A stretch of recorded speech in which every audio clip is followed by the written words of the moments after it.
संतोषी माता की विस्तृत व्रत कथा।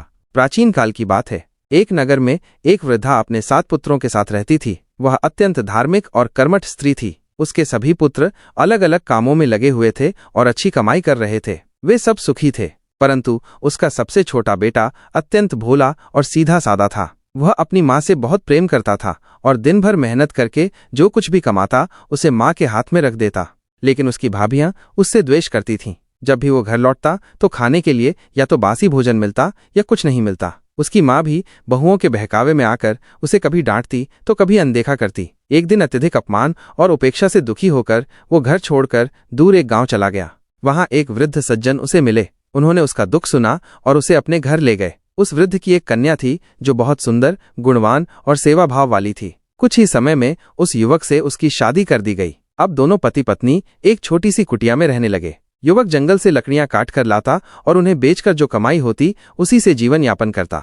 लेकिन गरीबी अब भी पीछा नहीं छोड़ रही थी। एक दिन वह अत्यंत हताश होकर जंगल में बैठा रो रहा था। तभी एक साधु वहां से निकले। उन्होंने उसका हाल पूछा। युवक ने अपने जीवन की सारी व्यथा कह सुनाई। साधु ने मुस्कुराकर कहा, बेटा, तुझे संतोषी माता का व्रत करना चाहिए। वे बहुत ही कृपालु देवी हैं। जो भी श्रद्धा से उनका व्रत करता है उसकी सभी मनोकामनाएं पूर्ण होती हैं।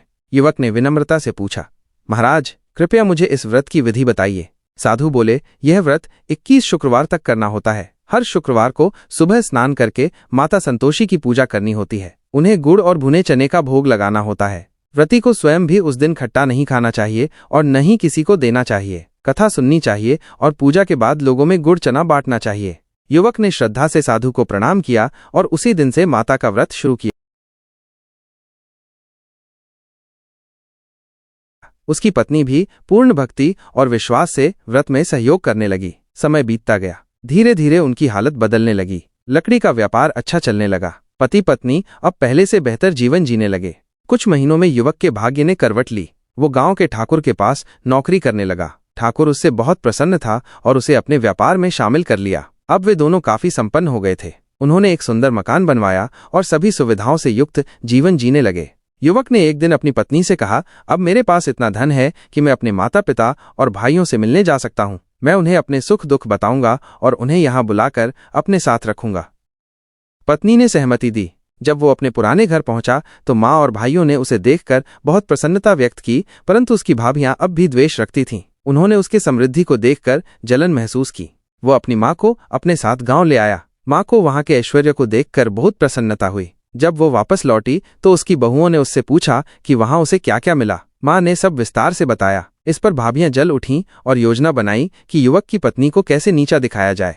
अगले शुक्रवार उसकी पत्नी ने संतोषी माता का व्रत रखा। व्रत के नियम के अनुसार भोग में गुड़ और चने ही होते हैं। उसने अपनी जेठानी से गुड़ चना मांगा। जेठानी ने जानबूझकर उसमें खट्टा नींबू मिला दिया। जैसे ही ये भोग माता को अर्पित किया गया, माता क्रोधित हो गईं। उसी दिन उसके पति को व्यापार में भारी नुकसान हुआ और बीमार भी पड़ गया।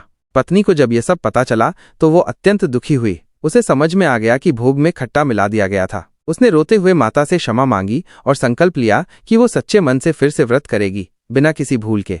उसने फिर से व्रत शुरू किया। माता संतोषी उसकी भक्ति से प्रसन्न हुई। एक दिन माता उसके स्वप्न में आई और कहा, हे देवी, तूने सच्चे मन से मेरा स्मरण किया है। मैं तुझसे प्रसन्न हूँ। तेरा पति शीघ्र ही स्वस्थ हो जाएगा और तुम्हारा जीवन फिर से सुखमय होगा। अगली सुबह उसका पति ठीक हो गया और कुछ ही दिनों में उनका व्यापार फिर से चल पड़ा। अब उन्होंने हर शुक्रवार को सामूहिक रूप से माता की कथा करवाई, भंडारे किए और 8 गरीब बच्चों को भोजन करवाया। जब उसकी भाभियों ने ये सब देखा तो उन्हें अपनी गलती का एहसास हुआ। उन्होंने भी माता से क्षमा मांगी और व्रत करना शुरू किया। संतोषी माता का स्वरूप। संतोषी माता को एक साधारण, शुद्ध, शांत और संतोष से भरी देवी माना जाता है। उनका स्वरूप बहुत ही कोमल होता है। वे कमल पर बैठी होती हैं। उनके हाथों में त्रिशूल और कलश होता है। माता का वाहन शेर होता है। वे सच्चे श्रद्धालुओं की मनोकामना शीघ्र पूर्ण करती हैं। उनका नाम ही बताता है कि वे संतोष और संयम की देवी हैं। व्रत की विशेष बातें। यह व्रत शुक्रवार को किया जाता है। भोग में सिर्फ गुड़ और चना चढ़ाया जाता है। व्रत करने वाले को खट्टा नहीं खाना चाहिए। कथा सुनना आवश्यक है। 21 शुक्रवार तक ये व्रत करना होता है। अंत में 8 छोटे बच्चों को भोजन कराना होता है।